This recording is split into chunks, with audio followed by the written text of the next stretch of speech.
Okay, well, our topic tonight is the race to hit the moon, which is different from the race that we all know because of its significance and publicity, which was the race to land a human on the moon and bring him or her back safely. Before that could be done, the more fundamental accomplishment of actually hitting the moon with a projectile was an even more formidable accomplishment.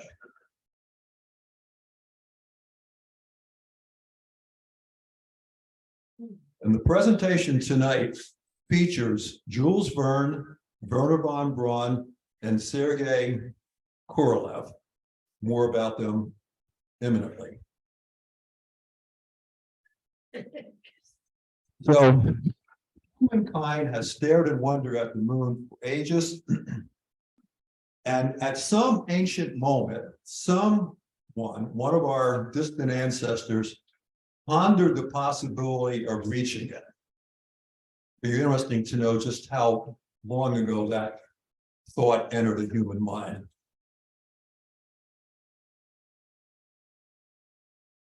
So this presentation highlights three pioneers who helped to make it happen. The first was a novelist named Jules Verne, and two relentless rocketry visionaries, Wernher von Braun and Sergei Korolev.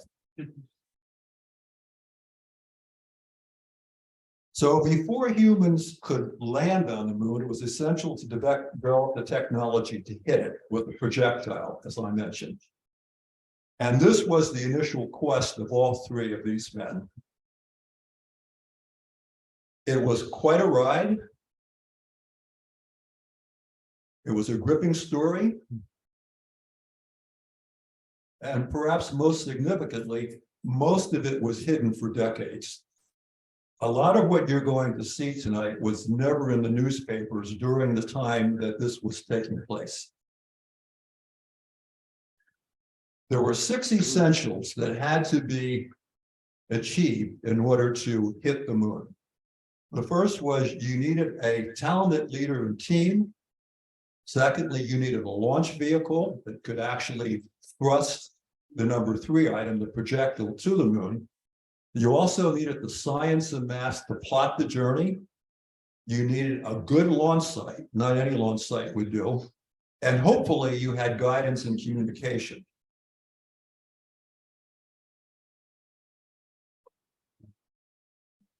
That's what we all come for, Phil.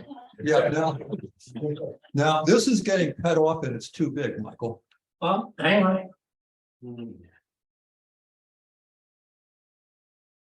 Yeah, you're not going to see the type on this. Hang on. We aim to please. Hang on. 100% is too much. Who's he? Fit to window. There you go. Okay. So the first endeavor began in the mind of a very accomplished writer of science fiction, Jules Verne.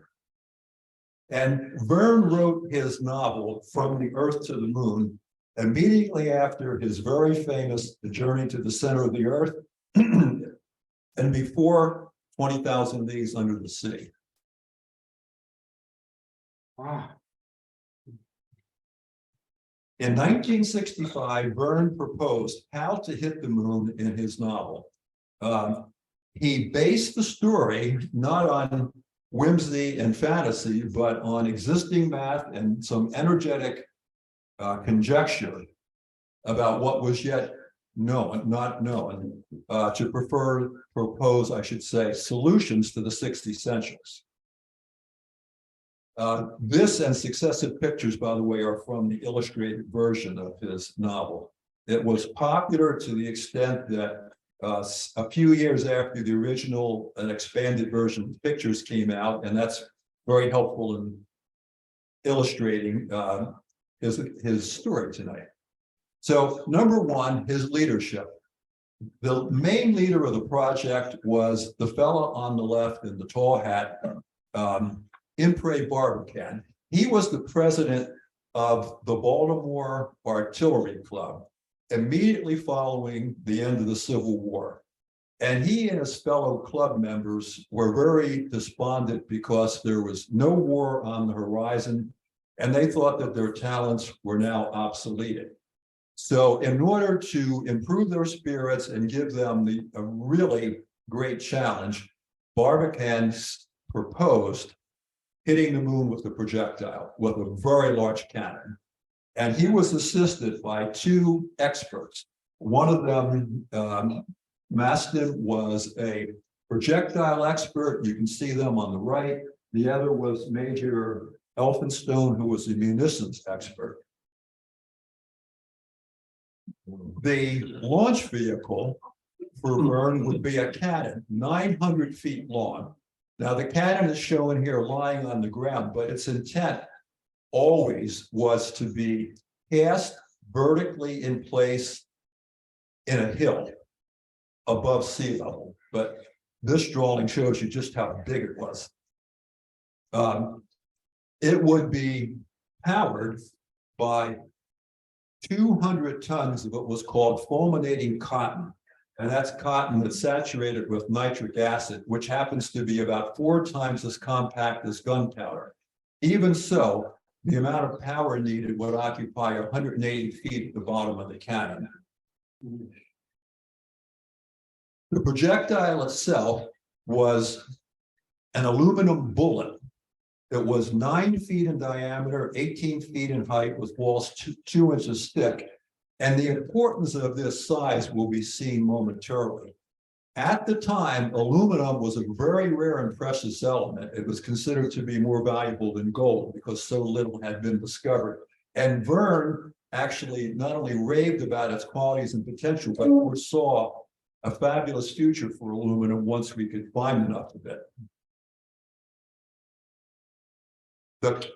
Because of the enormous size of the cannon and the use of aluminum in the projectile, the Baltimore Gun Club did not have enough money for this project. So they literally set up fundraising around the world and to raise the funds, and therefore they got the whole globe really behind the project, which I think is one of Verne's most interesting contributions to the story. Now, the science and the math, most of what we needed, or he needed to know about the orbital data of the moon, the escape velocity of the Earth, et cetera, it was known in 1865. And in the story, Verne accredits this science to something called the Cambridge Observatory. In reality, it's loosely suggested that it was either Harvard or MIT. So it's nice to know that we played a role, if you will, this area played a role. So the questions that the Harvard Observatory answered was, what would be the projectile's initial velocity to escape the Earth? And the answer that he came up with was 7 miles per second, which is exactly right. What is the exact distance to be traveled? Well, for a variety of reasons, it was felt that the moon should be hit when it was the closest to the Earth at the perigee. How long would it take? He calculated very accurately 97 hours. At what point will the moon be most favorably placed? And the answer, as I mentioned, is at perigee. And therefore, the cannon had to be aimed vertically for 2 reasons. Number one, to go straight up and to reach the moon when the moon was at perigee. And secondly, because this cannon had to be cast in a giant hole dug into the Earth, and so it had to be vertical. And a mold had to be made in order for the iron that made the cannon to be poured into it. And finally, where will the moon be at launch? Well, you can see here, the moon is not directly overhead. It's to the right, and it's actually 52.7 degrees prior to the zenith. So if you watch the yellow arrow and the moon, you'll see them come together as the projectile gets closer and closer. And finally, after 97 hours, we have impact. The launch site. So Verne set his story in the US, obviously, because the Baltimore Gun Club is the impetus behind the project. Well, he was a Frenchman, so why didn't he, put the launch site in the story in France? And the answer is, if you're going to have a cannon firing vertically a projectile at the moon, you have to select a launch site where the moon will pass overhead. And there's no part of France where the moon passes overhead. It's too far north. And for that reason, he selected the United States, and he narrowed it down to either a city in Texas, of which there were several, or a site in Florida, which was mainly undeveloped. And given the fact that there were so many cities in Texas that were squabbling to get the right, he settled on Florida. And there was only one place where he could safely set up his launch site, and that was in Tampa town, which we know as Tampa today. And Tampa happened to be, I think at latitude 28, I think I mentioned that somewhat along here, and that would be perfectly underneath where the moon needed to be in December of 1866 when the cannon had to be fired. By the way, if you look in the background on the upper left in this picture, you'll see a lot of columns of black smoke. That's all the foundries that had been built around the cavity where the cannon was to be cast, and they all had to be pouring their iron in simultaneously. So here's the decision, Florida, Tampa town. And by the way, east of Florida, it's all wilderness. So it wasn't so easy for them to leave the port of Tampa to get all the goods and materials needed to build the cannon. So guidance and communication, this is where I think some of the members of GAC will find this to be, somewhat amusing. Well, obviously there was no electronic communication that could be relied upon back in 1866 to communicate with the projectile. And there was no way to guide it once it was launched. So they just had to get the launch correct. But the bigger question was, how do we know if we hit the moon? And the answer is, according to Verne, you actually have to see it hit the moon or see its debris on the moon. And the only way to do that was with a telescope. And Verne decided that a massive telescope that was built on the top of a mountain in the Rockies with immense magnifying power could see an object as long as it was at least 9 feet by 18 feet. And that's how the projectile got its size. Of course, the problem is that would require a magnification power of 48,000. And we all here at GAC, we're bound by the upper limit of 60 times aperture, but Verne conveniently did not take that into serious consideration. At least he did put it on top of a mountain where the air is not as turbulent. But here's a close-up picture of his big telescope aiming at the moon.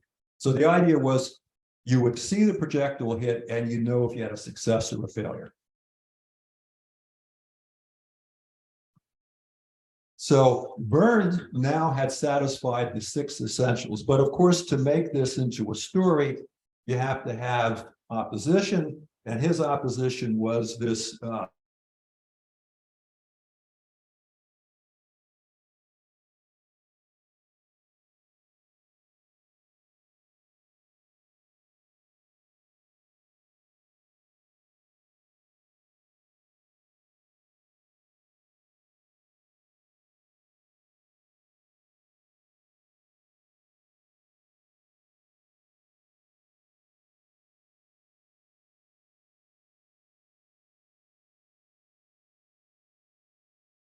advancing here, but it's not advancing. There we go. Well, that was a delay. Okay, so this Frenchman shows up and he insists that he go inside the capsule. He's going to be a moon landing, a man landing, pardon me. As absurd as that is, he's convinced that there's air on the moon, especially in the craters. There are selenites, which are creatures on the moon, and that he can live up there. So this is where the story takes a detour from the original noble intent. Um, but as it turns out, both Barbicane and Nickel agree to go with him. So it's now a 3-person crew going to the moon, which again is rather ironic because that's how many humans we sent to the moon on the Apollo missions. And the to Apollo 10, which was the preceding Apollo mission to Apollo 11, which landed. Apollo 10 orbited the moon and came back home. Of course, and I think I may have skipped past this a little too quickly when the slides weren't working correctly, but isn't that amazing? It's not showing the slide that I'm on. Oh, here it is. Okay. But they don't go alone. They take dogs and chickens with them. There's very little consideration for oxygen. They do have a chemical that replenishes that. Somehow in the small chamber, they cram in a month's supply of food, but they never mention anything about waste removal. So you couldn't do that back in the 1860s. Anyway, now we move on. So the 3 travelers missed the moon because of a gravitational nudge, which, by the way, is a very small, previously unknown moon that orbits closer to Earth. And that just nudges it so it goes into orbit as opposed to landing. It comes back. Amazingly, they have retro rockets. They slow the descent and they land in the Pacific and they're picked up by a rescue vessel. Now, isn't that an amazing coincidence? It's almost like he was prescient. Okay, so enough of science fiction. Now let's go on to science. This was from a movie that was made about Verne's novel some years later. So 92 years would go by before the next quest to hit the moon would begin in earnest. And this time it would be a race between 2 competing nations, the Soviet Union and the United States.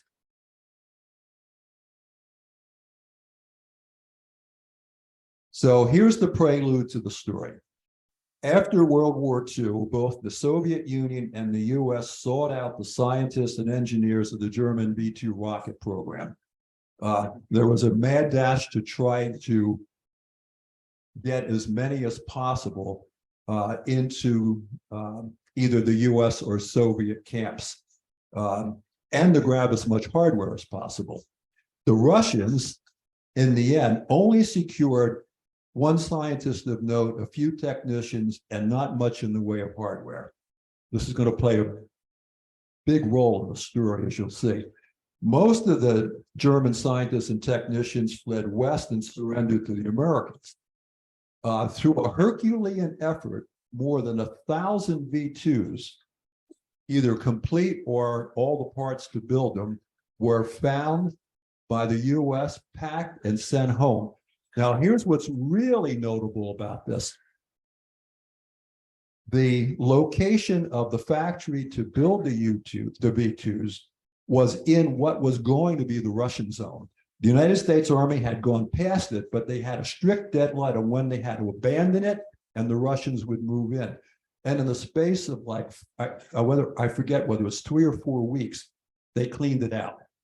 So there was very little for the Russians to take with them.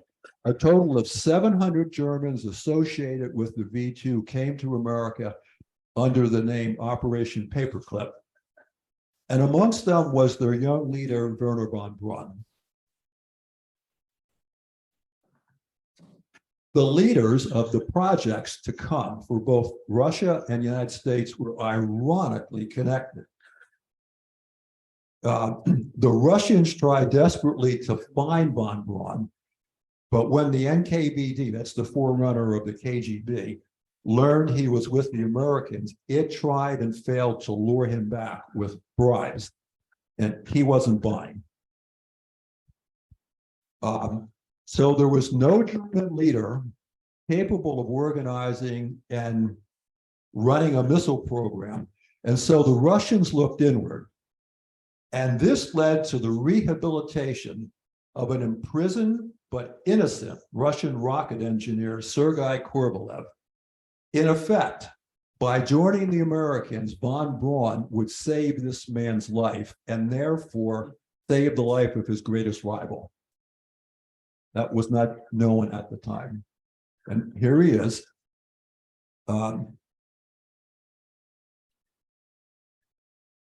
He was Russia's hidden genius. During his lifetime, he was never referred to by name. He was only called chief designer. And the reason for this is because the paranoid Russian leadership believed that the CIA would seek him out and kill him if they knew who he was. So he never got any acclaim during his lifetime. Anybody hear me? Yeah, really loud, John. I'll mute him. Keep going. The American leader was Werner von Braun, who was, you probably have, remember with a great deal of favoritism from his role in the early space program and up through the launch of the Apollo rockets, which he designed. As a young man, both Korolev and von Braun were both inspired by Jules Verne. The fact that Verne outlined how you get to the moon with a cannon made them believe that with a rocket you could really do it. So that's how the three linked together. So Walt Disney made von Braun famous. Von Braun and his scientists were not necessarily promoted after their arrival in the US until the early 1950s, when von Braun was given permission to write a series for Collier's magazine entitled Will Man Conquer Space Soon? Disney read this, was very impressed, and began to have him come on his program on Wednesday nights, which I remember seeing as a kid. And I clearly remember that von Braun's basic idea to get to the moon was to put a space station in orbit. It would be shaped like a dual ring, and rockets would bring components for the moon rocket to the space station. It would be assembled and launched from there. That, of course, was not how we got to the moon, but at the time, that was a pretty good vision. So let's talk a bit about Sergei Korolev and what this poor guy had to go through before he headed the Russian space program.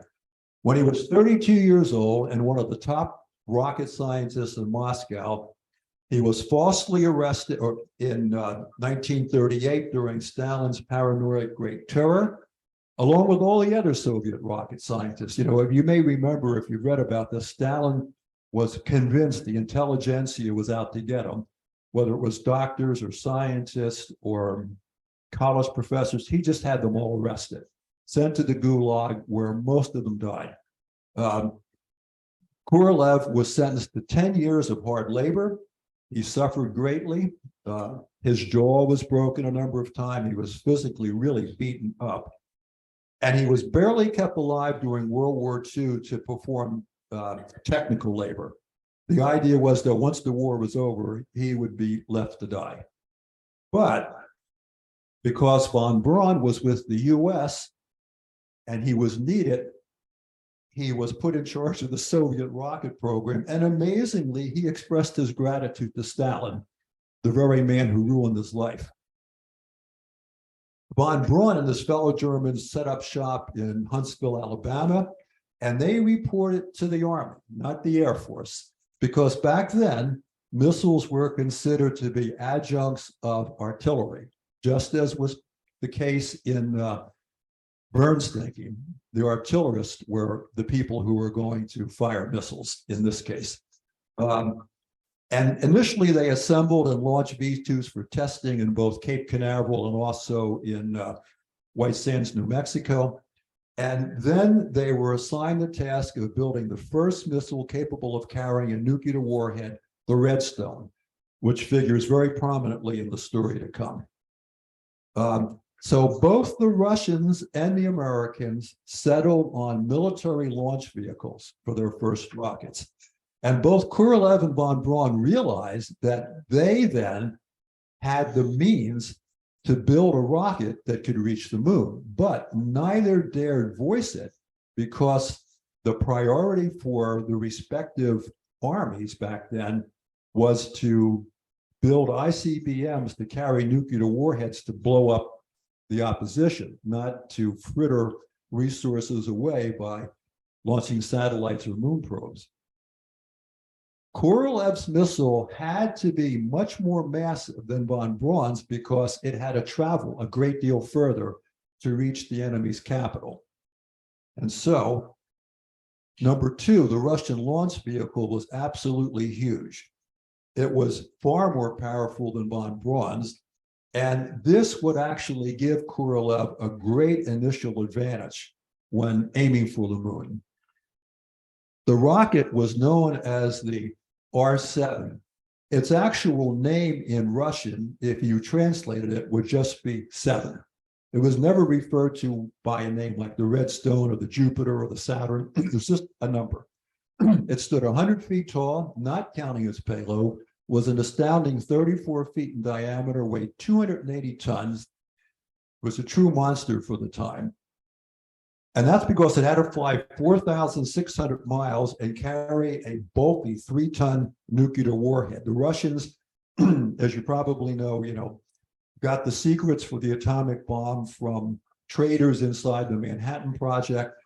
And they, while they did succeed in exploding their first atomic bomb in 1949, whereas we in America did it in 1945, they were 4 years behind. And during that time, the United States had figured out how to make the bombs much smaller. So again, Korolev needed a massive rocket to carry a big, heavy nuclear warhead. Now, if you look at this rocket, you'll notice that it consists of a central core surrounded by 4 boosters. And if you look at the underside, you'll notice it's got 20 engines. Now, this unto itself seems like a head scratcher. Why not just have 5 engines?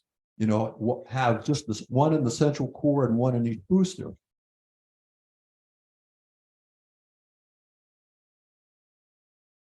So the answer is Korolev's team had no solution to the catastrophic problem of combustion instability. Now, what this means in a nutshell is if your rocket engine is small enough and you're injecting fuel and an oxidizer into the nozzle or the chamber at the base of it, it blends pretty well, and it all ignites as soon as it makes contact, and you get a nice smooth burn. But if you have a very large rocket engine and you inject fuel and oxidizer, you get pockets that do not combust when they're supposed to. And by the time they do combust, they put a lot of stress on the chamber walls, and they caused the rocket engine to blow up. Korolev knew this, but he had no solution for it. This was a major long-term project. And so rather than try to solve it, they just put 20 engines about the size of a V2 and clustered them together.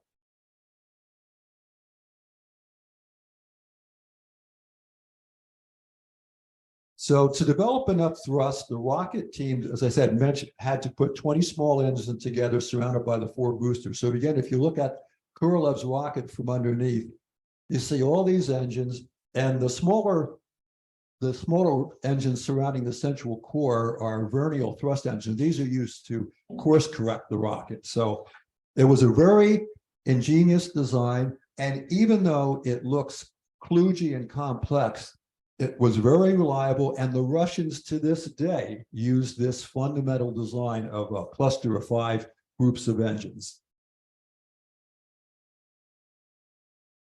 So now we get to the International Geophysical Year, which lasted from July 1, 1957 through the end of 1958. And this was a period of time when all the nations of the world agreed that they would combine and share scientific knowledge that was being derived about the Earth, geology, the atmosphere, and outer space. So just before the start, or just after the start of the International Geophysical Year, the first R7 was launched and succeeded. It went well over 4,000 miles into the Pacific, and the United States Intelligence Service realized that the Russians now had a launch vehicle for a satellite, and they had the ability to hit the US with a nuclear weapon.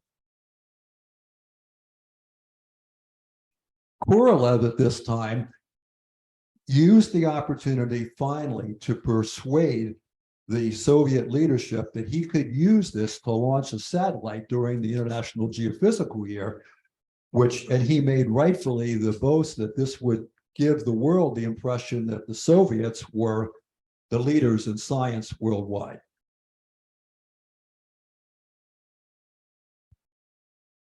So Russia did score first on October 4th, 1957. The very first attempt to launch a satellite succeeded. And the satellite, as we all know, was named Sputnik. It went into orbit. There was no doubt about it because we could hear it. Interestingly, Sputnik was supposed to carry scientific instruments because, after all, this is the International Geophysical Year. But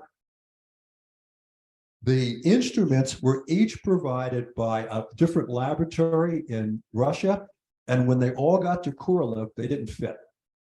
And so now he's got a quandary. Does he delay the launch until they can figure out how to make them fit? And he said no.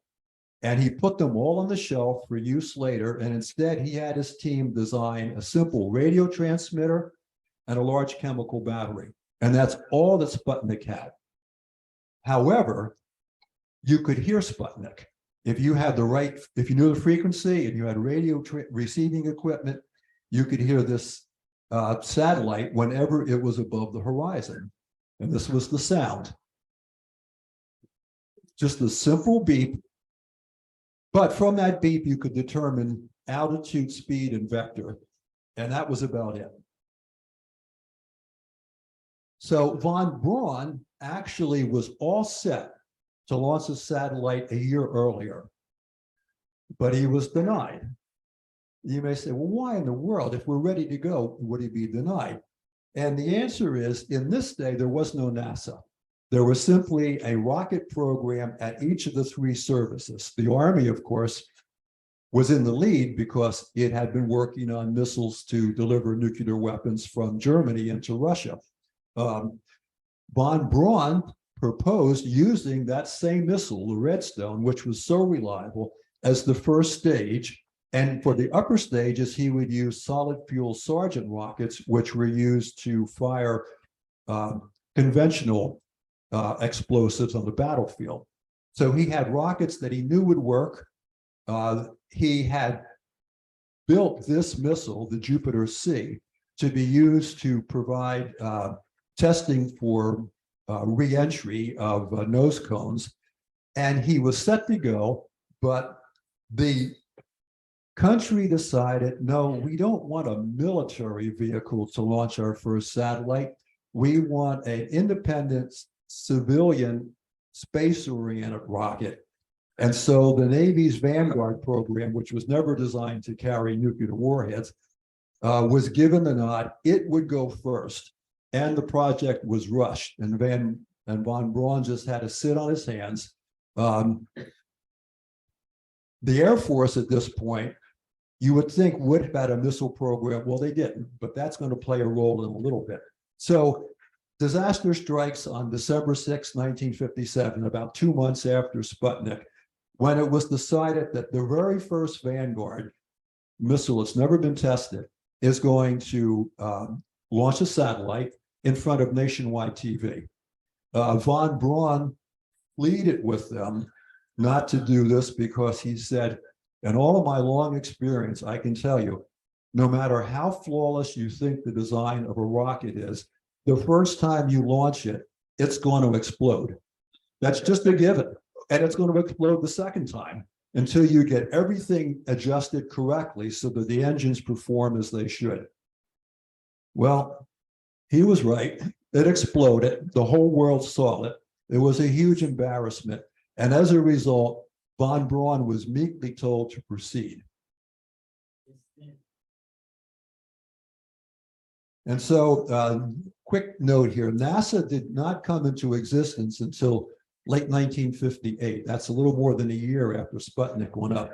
The three separate service programs were suddenly seen as unworkable, and Congress voted to consolidate all US space programs into one, thankfully. Eisenhower signed the bill in July, and it became effective in November.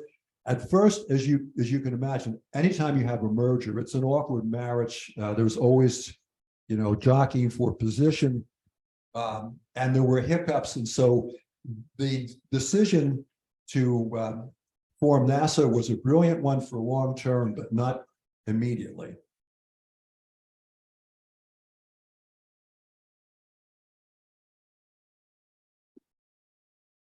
So Korolev had the equivalent of NASA in the Soviet Union. We just didn't realize it wasn't a space program, it was a man. And the man was Nikita Khrushchev. There was no Russian space program. I mean, if you think back to the world's perception of the Soviets being so far ahead of the Americans, you would have thought they would have had some unified, well-designed program to get into space and eventually to get to the moon. But they didn't. They had Nikita Khrushchev telling Korolev what to do. And he at first was skeptical about the idea of launching a satellite. But once he saw the propaganda value and how the world was in awe of the achievement that Korolev had accomplished, he decided that now he had to have more space first. And so his goal was space stunts. It wasn't a unified program as we were slowly putting together with NASA. So, of course, Korolev had delivered with Sputnik 1, and then Khrushchev said, well, now the next thing you have to do is put an animal in space. We've got to get a living creature up there.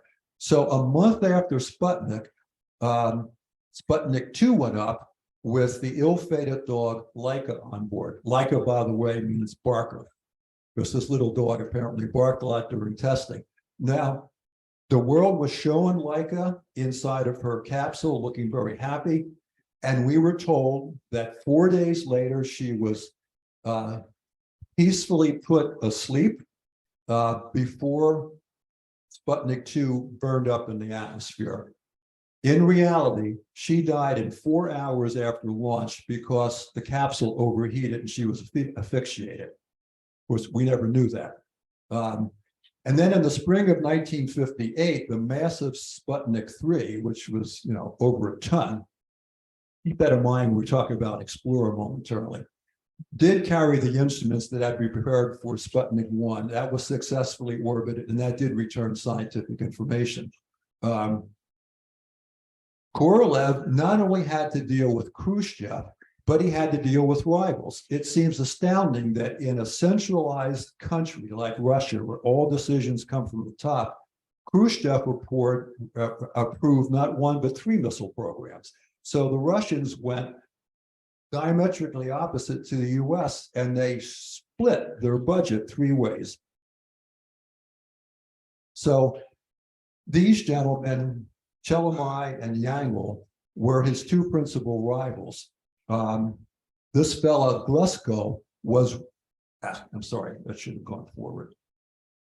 Come back here. This fellow Glusko was the designer of the rocket engines for the R-7.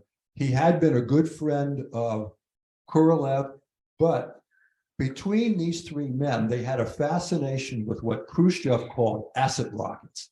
And acid rockets relied on a new exotic and very toxic blend of asymmetric fuels and nitric acid for the oxidizer. And there's another parallel to Verne, because nitric acid was his oxidizer in the gun cotton. So they advocated these new high-power acid rockets. Korolev said they're unproven, it's highly dangerous, and he insisted that he stay with his oxygen, oxidizer. So von Braun, His launch vehicle was based on the Redstone. It was called the Jupiter C. It stood 70 feet tall. It was about 6 feet in diameter. It weighed 32 tons, which was less than a tenth of the R7s. Its first stage was the Redstone, which was actually an enhanced V2. And the upper stages were powered by the Sargent solid fuel rockets, as you can see here. I have a better slide on this in a moment. So, in addition to the Redstone, there was on the very top of the first stage, there was a guidance nose cone, if you will. And one of its components was a motor that spun the upper 3 stages. Now, the reason for that is because there were 8 Sargent solid fuel rockets in stage 2. You can see them here. If any one of them was producing too much energy, let's say, or too little, the rocket would veer off course. But if you were spinning them, that effect was dissipated.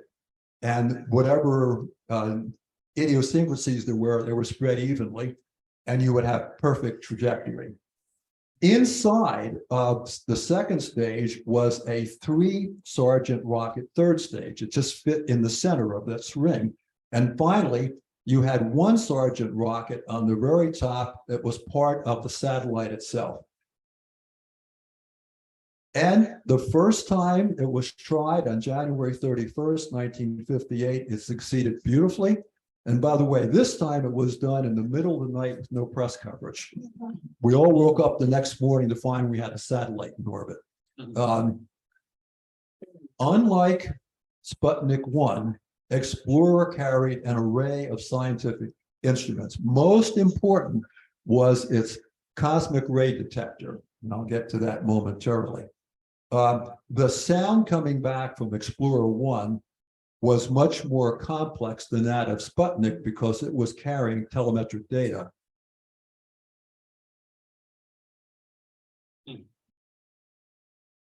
Okay, so the the cosmic ray detector, which was invented by a professor at the University of Iowa named James Van Allen, who worked for the Army's Jet Propulsion Laboratory, that was responsible for providing the satellite. And by the way, this is important. Van Allen designed it, but everything was assembled and delivered to von Braun in one piece, not as a collection of independent, instruments. Well, if you remember some of the findings that I talked about in my November presentation on cosmic rays, you'll recall that the higher above the ground you get, the more cosmic rays are detected.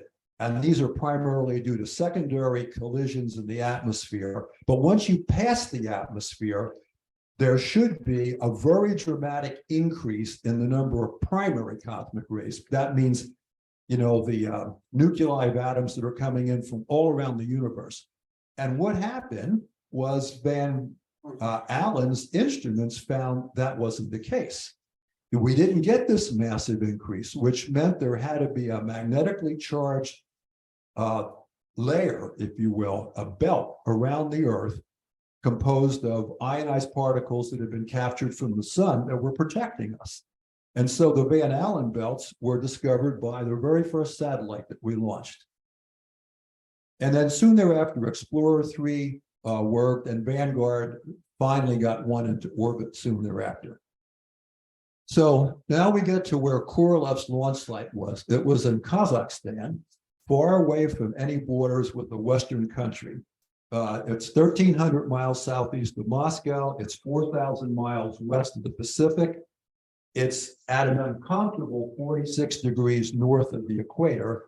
And the reason that's uncomfortable is because the closer you get to the equator, the more rotational speed your rocket gets for free. If you're launching, to the east, which all rockets are launched to. So this site was strictly chosen for security because no American spy was going to get anywhere near this desert. And here's an aerial view of Korolev's launch site. Now, this was taken by a V-2 reconnaissance spy plane. Now, back, of course, in 1957-58, there were no reconnaissance satellites.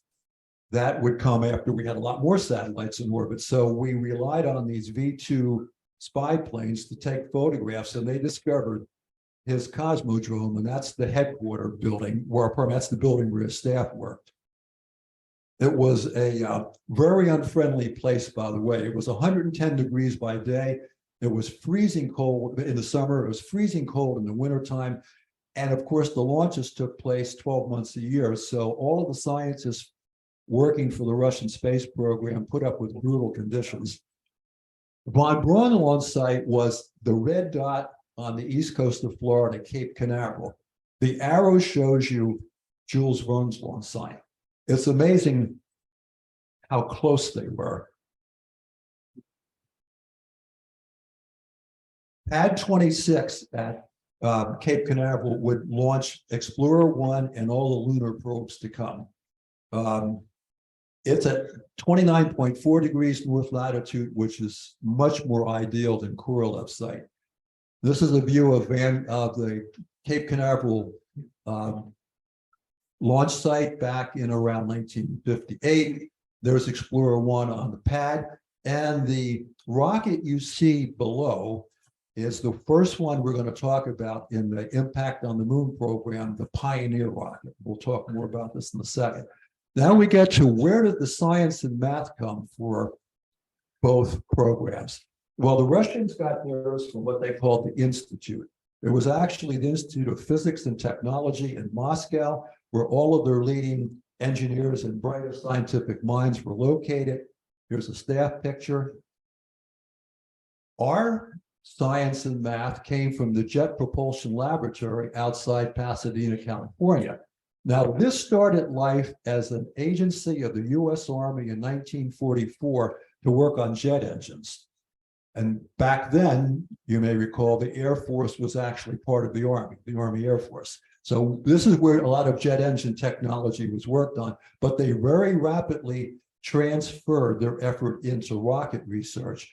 And we know the JPL today as being the leading builder of space probes in deep space. So the JPL has had a very, very illustrious history. Now, this picture of all of these women is significant because they, by hand, using only slide rules, calculated much of the crucial work on trajectories and orbital dynamics for our lunar program. So von Braun's communication and guidance was global because we not only had transmitter receivers in the US, we had them in selected places around the globe like Australia, Japan, the Indian Ocean, in the Caribbean. And so if von Braun or NASA had the full network turned on, none of our space satellites or moon launches would ever be in the dark. Korolev's program was not ideal because the Russians did not have this overseas capability. Yes, the country is huge, and for most of the time, Korolev's team could hear signals coming in from their spacecraft, but for about 20 minutes in every orbit, they couldn't. And because of this gap, it's one of the reasons why they probably didn't discover the Van Allen belts at first. So with all 6 of the essentials now in place, it was time to go for the moon. And believe it or not, it was only 10 months after the launch of Sputnik 1 that the first attempt was made to hit the moon. You would think that with his success with the Explorer program and the Jupiter C missile, that von Braun would have been embraced and told, go for it, especially when he had been writing about sending rockets to the moon since he was in his 20s. But no, NASA was not yet fully functioning, and so the Air Force and the Navy ganged up on the Army, and they forced the first moon program to come their way. And the rocket was hastily designed. It was a Thor Vanguard combination, and its test program had been rushed again, barely inadequate. The Thor was an intermediate range missile that was stationed in England. We had a lot of them there. The intent was we could blow up every single Russian city in Europe, if need be, with the Thor.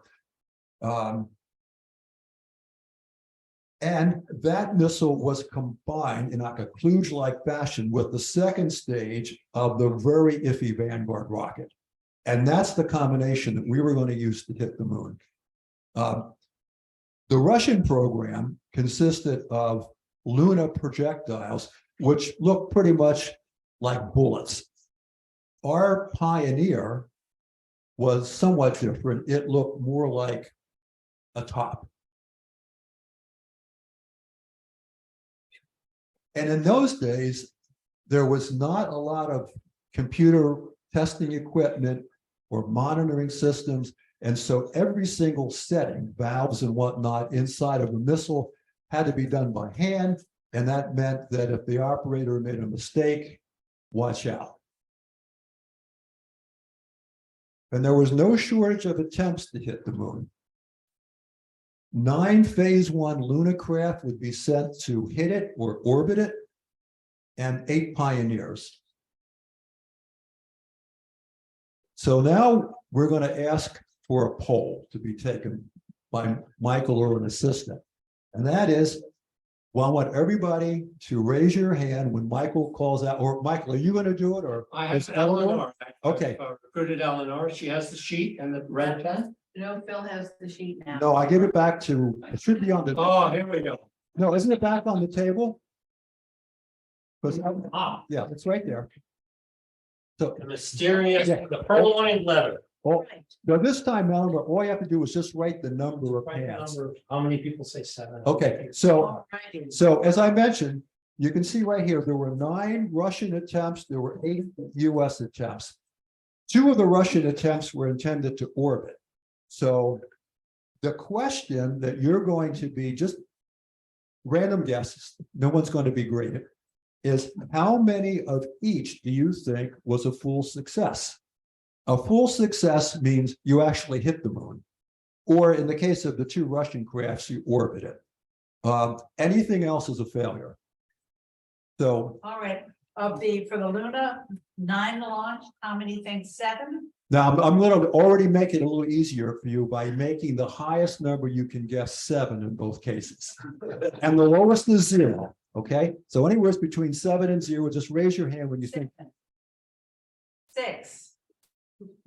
5. Keep going. But we got, 2. Okay, 2. this is for the Russian program, by the way. We're going to do the US secondly.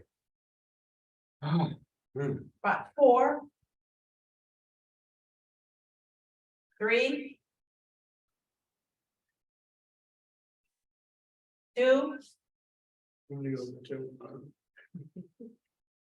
1. 0. Wait a minute, 0's got a lot. 4, 5, 6, okay. So now we're going to do the US program. Again, 7 is high, 0 is low. Okay, 7. 6. 5. 4. 3. 2.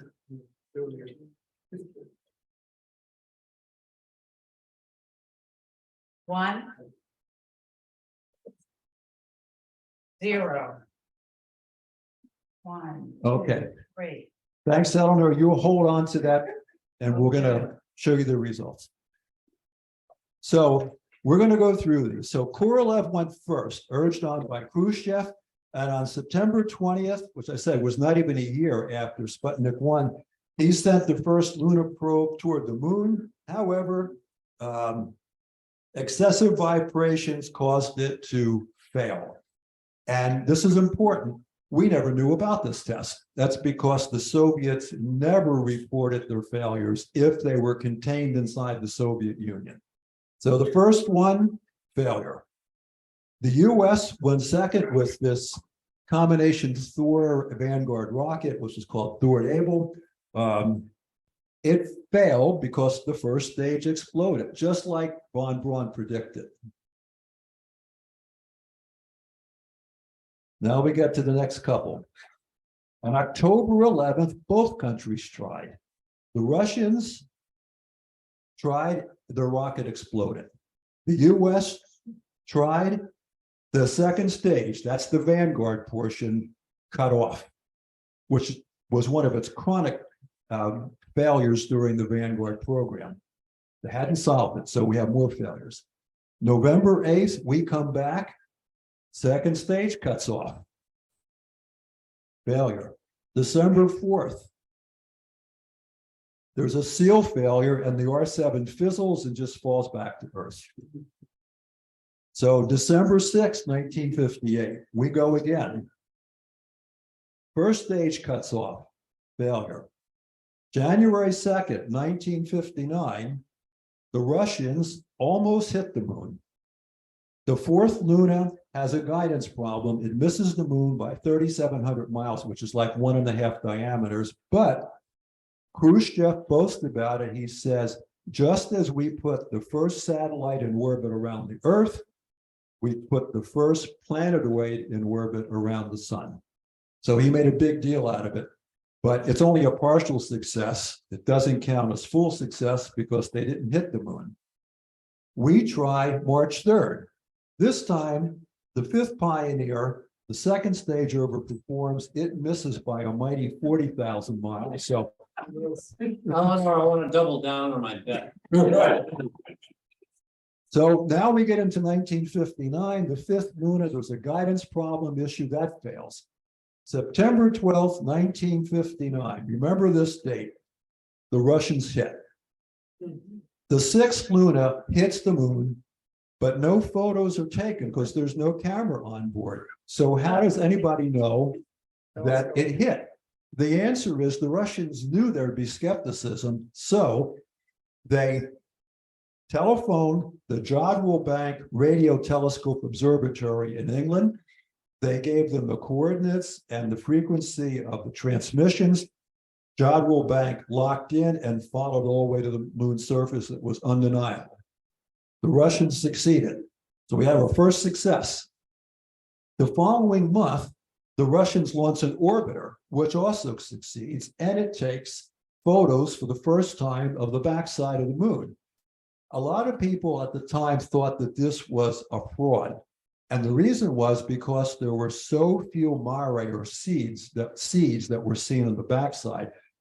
We now know, first of all, that is a real photo. We now know why that's true. It's because volcanic activity on the side facing the Earth, which was where all the activity was causing particles and dust to blow onto the backside. And so the crust on the backside of the moon is 20 miles thicker from all of that activity over eons. And that's why there were so few mare seen. Okay, so we come back on November 26th. The payload falls off. Another failure. April 15th, third stage of the lunar rocket cuts off. Another failure. Now we get to 1960. It explodes. The Russian rocket explodes. September 25th. Amazingly, the second stage of the Thor-Able, or now it's the Atlas-Able rocket, cuts off. So that fails. December 15th, the second stage explodes. So, I mean, it's just such an embarrassing for the Navy, I think, to have contributed such a turkey to the space program. Finally, on December, now notice 2 years go by, and actually this is the end of the contest. We're going to total the score in a moment. But I just wanted you to see that 2 years later, when the phase 2 program for Ranger began, the very first one actually came close to hitting the moon, missed by 23,000 miles. And I'm going to talk about the Ranger program in a second, but we're now at a point where we're going to total up the score. We're going to see how many of you were incisive. So the Russians had 2 successes, the one that hit the moon and the one that orbited. They had 1 partial, which doesn't count. They had 6 failures. So anybody who had 2 for the Russians, you got it. You got it. The United States, no successes. One partial, I got that right. 7 failures. So anybody who guessed 0, let's think about it. It's 1962 at this point, and we haven't even hit the moon, and we're supposed to be landing on it with a human 7 years later. So then comes the Ranger program. And now, even though this is an Air Force program, they're consulting with von Braun. And von Braun and his team are helping to design this very sophisticated Ranger probe. And they're also contributing their rocket knowledge to the launch vehicle itself. And here's what's notable about this. Out of 7, none failed.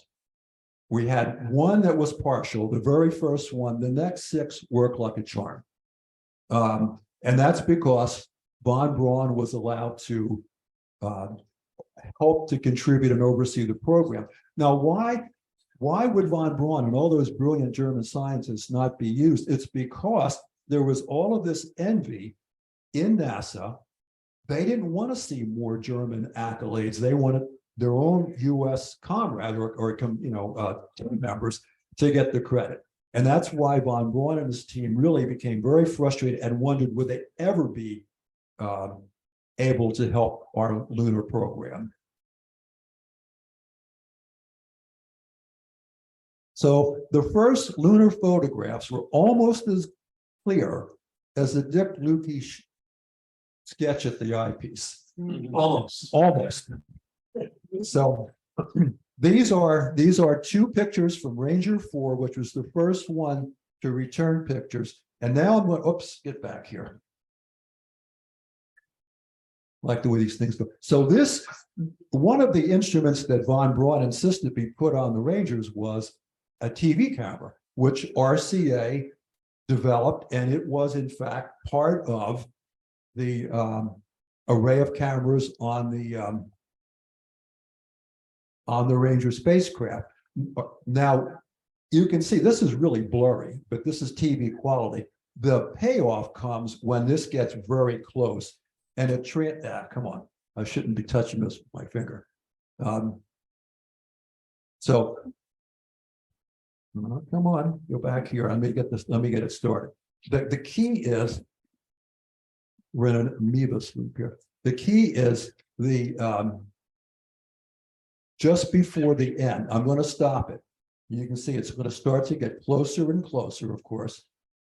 And then in the last second, just before it impact, watch the detail that suddenly appears out of nowhere.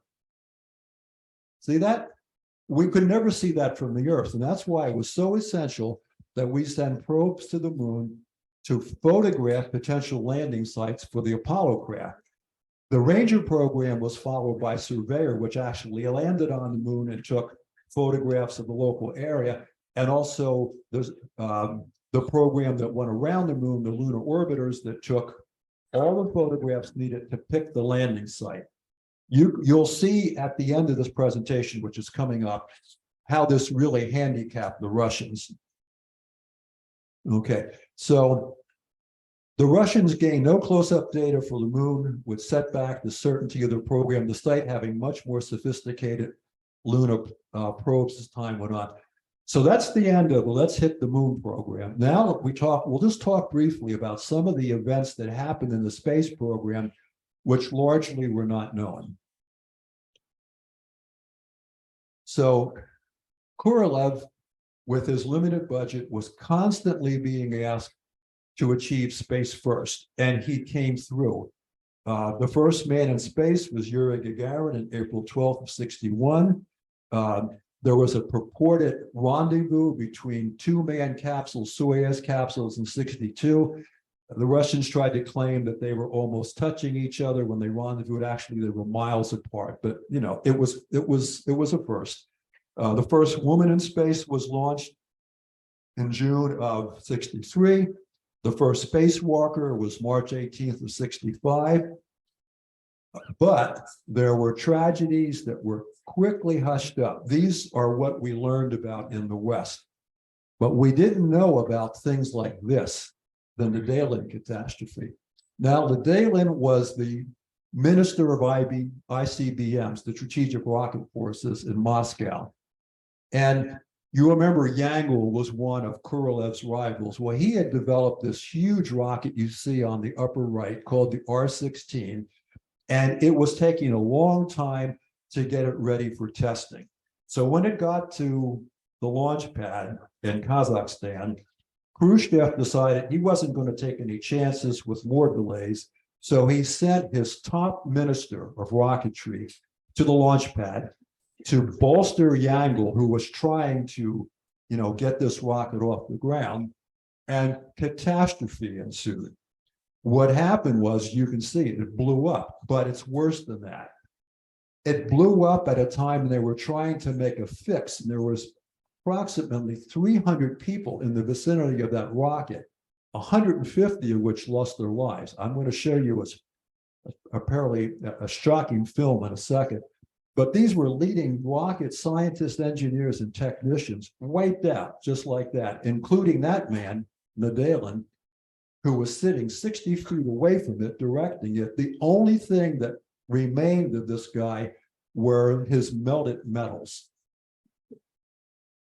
So this is an actual footage, because they had a camera set up in the blockhouse to record the launch. Now, I'm going to tell you that when the men that you see running toward the camera in this footage are on fire, and their lungs are seared with the toxic vapors from that lethal acid fuel that was in this rocket. So let me see if I can get this to go now. All right.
Himself would die tragically in 1968 in a jet trainer accident. Heaven knows why he was still training in a jet, but He's a flyboy.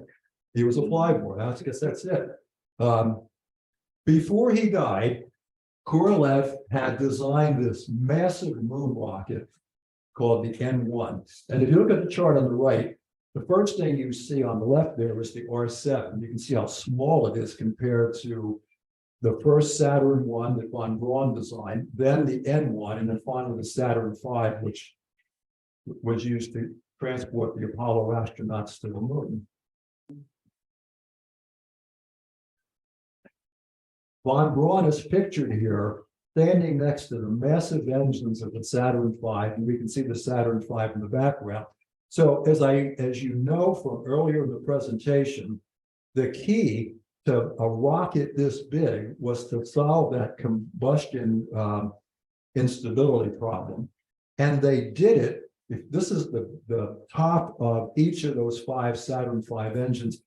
It's this series of concentric rings of injector nozzles that eject the fuel and the oxidizer into the chamber, and then this array of baffle walls that sort of subdivide each section to contain it, so that if any combustion instability occurs, it's instantly ignited and doesn't cause a problem. The thing is, when they designed this back in the 1960s, they had no idea why that particular arrangement worked. It was just trial and error. Nowadays, with a massive supercomputer, you could analyze that in probably 5 minutes. But von Braun's Saturn V never failed. And yet, to the very end, Korolev's successor tried to scoop the US by launching a robotic craft named Luna 15. Its mission was to get to the moon before Apollo 11, scoop up soil, and bring it back to Earth.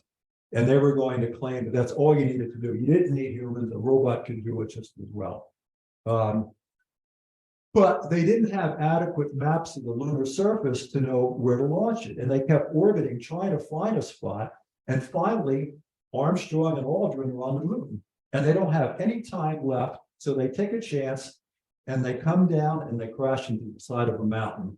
And that conclusively ended the race to the moon. So you could actually, if you were Armstrong and you were Aldrin on the moon, and of course the rest of the world didn't know it, you could look up and see Luna 15 flying by at low altitude because there's no air around the moon and the orbit was very low.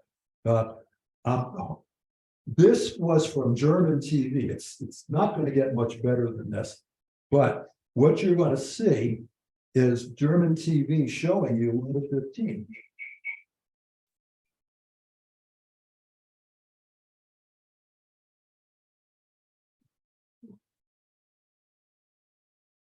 There it goes.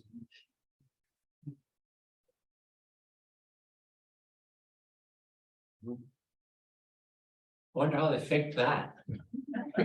Thank you very much.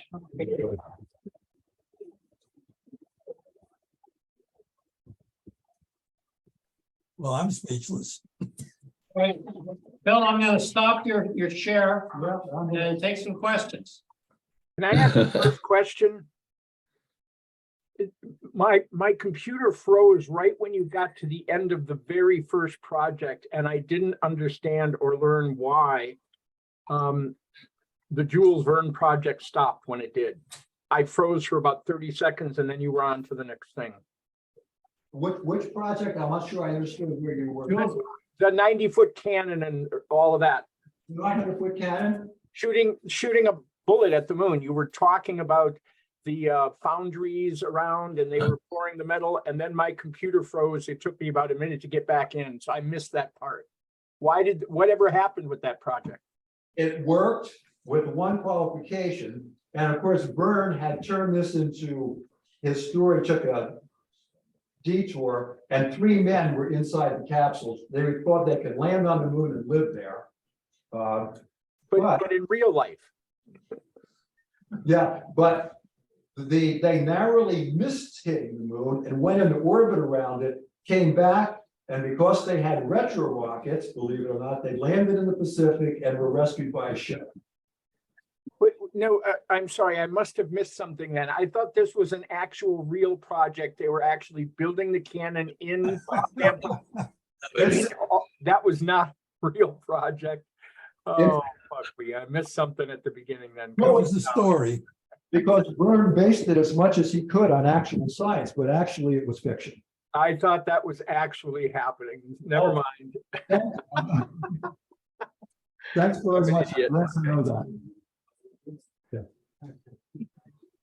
That's a wonderful presentation you've created, and I really enjoyed the entire episode. I thought it was the most ironic presentation with one after the other coming. I was like irony drained with all the things that were so, gee, this had to happen and that had to happen. Like, wow, great job. Thank you, Chris. I should say this though, when I started this, I was curious about it. I was so amazed because nobody had ever unified this story before. You can buy books on the Apollo project, you can read about the space race with satellites, but no author has condensed this into a unified story that points out this amazing string of ironies that deceived the world, if you will, for the longest time. I was wondering who on the US side actually had the forethought to say, hey, take this stuff home. I mean, was that a command from the top or some local guy doing it? When you say take this stuff home, what do you mean? Well, the rockets, all the missiles, everything that the Russians didn't get, you know, Oh, you mean to get, somebody showed up and said, hey, what do you It- think about this? I don't have his name on tip of my tongue, but I think it was an Army intelligence captain who was just given the assignment, get as much as you can. And he gathered his team together and said, we're not going to leave anything for the Russians. I just don't want to go in there and take some missiles back. These guys are going to be our enemy in the future. We got to get it all. You have to work around the clock if need be, but do it. You could add his name to your presentation, it would finish it out. If I was to put in all of the amazing facts I came up with, I'm sorry, we'd be here another hour. So I had to, but yeah, I got his name at home. Great. Phil, Yes, John, can you hear me? I can. Yeah, they got Von Braun's, they called it the paperclip team. Yeah, They had 200 scientists came over to White Sands, New Mexico, yeah, and they got the V2 program running then. yeah. Self would die tragically in 1968 in a jet trainer accident. Heaven knows why he was still training in a jet, but He's a flyboy. he was a flyboy. I guess that's it. Before he died, Korolev had designed this massive moon rocket called the N1. And if you look at the chart on the right, the first thing you see on the left there is the R7. You can see how small it is compared to the first Saturn I that von Braun designed, then the N1, and then finally the Saturn V, which was used to transport the Apollo astronauts to the moon. Von Braun is pictured here, standing next to the massive engines of the Saturn V, and we can see the Saturn V in the background. So as you know from earlier in the presentation, the key to a rocket this big was to solve that combustion instability problem. And they did it. If this is the top of each of those 5 Saturn V engines, it's this series of concentric rings of injector nozzles that eject the fuel and the oxidizer into the chamber, and then this array of baffle walls that sort of subdivide each section to contain it, so that if any combustion instability occurs, it's instantly ignited and doesn't cause a problem. The thing is, when they designed this back in the 1960s, they had no idea why that particular arrangement worked. It was just trial and error. Nowadays, with a massive supercomputer, you could analyze that in probably 5 minutes. But von Braun's Saturn V never failed. And yet, to the very end, Korolev's successor tried to scoop the US by launching a robotic craft named Luna 15. Its mission was to get to the moon before Apollo 11, scoop up soil, and bring it back to Earth. And they were going to claim that that's all you needed to do. You didn't need humans, a robot could do it just as well. But they didn't have adequate maps of the lunar surface to know where to launch it. And they kept orbiting, trying to find a spot. And finally, Armstrong and Aldrin are on the moon. And they don't have any time left. So they take a chance and they come down and they crash into the side of a mountain. And that conclusively ended the race to the moon. So you could actually, if you were Armstrong and you were Aldrin on the moon, and of course the rest of the world didn't know it, you could look up and see Luna 15 flying by at low altitude because there's no air around the moon and the orbit was very low. This was from German TV. It's not going to get much better than this, but what you're going to see is German TV showing you Luna 15.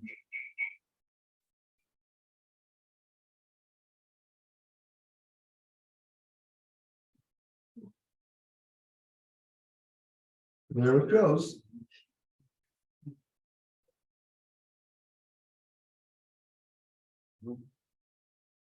Wonder how they faked that. Thank you very much.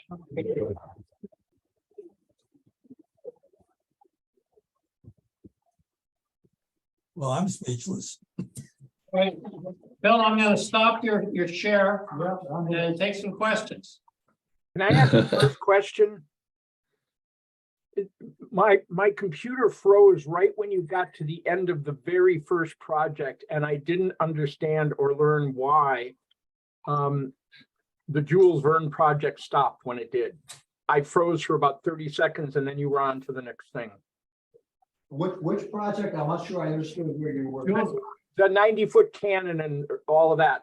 900-foot cannon? Shooting a bullet at the moon. You were talking about the foundries around and they were pouring the metal, and then my computer froze. It took me about a minute to get back in, so I missed that part. Whatever happened with that project?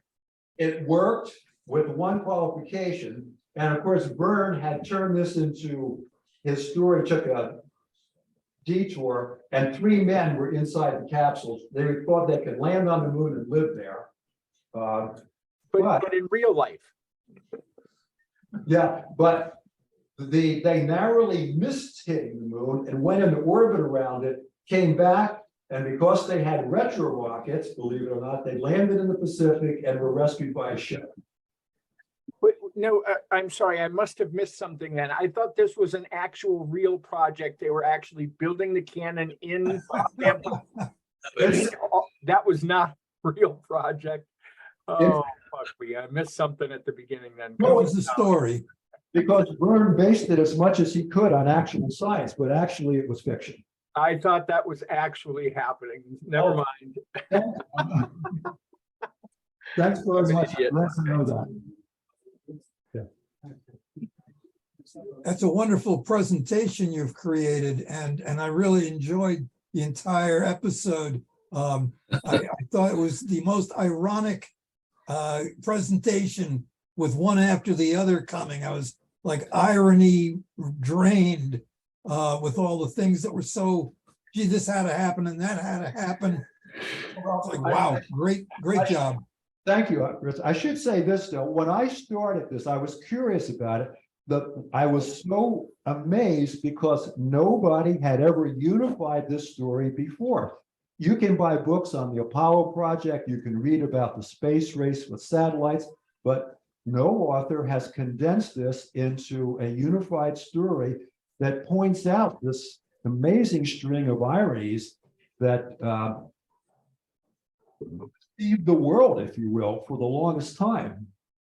I was wondering who on the US side actually had the forethought to say, hey, take this stuff home. I mean, was that a command from the top or some local guy doing it?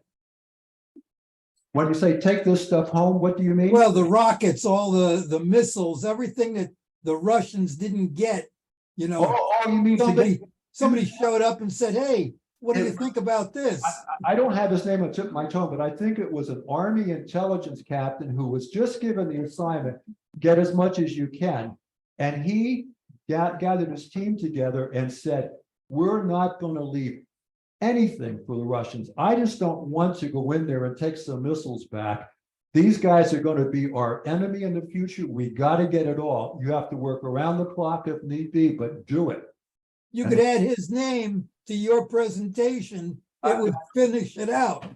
If I was to put in all of the amazing facts I came up with, I'm sorry, we'd be here another hour. So I had to, but yeah, I got his name at home. Great. Phil, Yes, John. can you hear me? I can. Yeah, they got Von Braun's, they called it the paperclip team. Yeah, They had 200 scientists came over to White Sands, New Mexico, yeah, and they got the V2 program running then. yeah. And also they launched the WAC Corporal, which was the highest rocket ever, which went up 250 miles, and that record stood for many years. And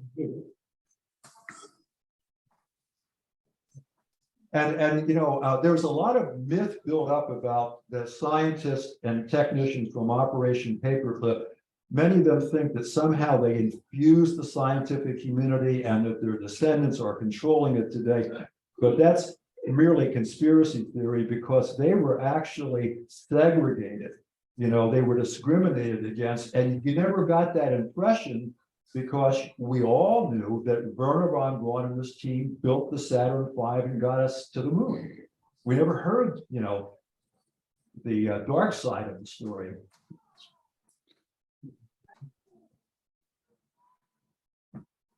But thank you all very much. Thank you.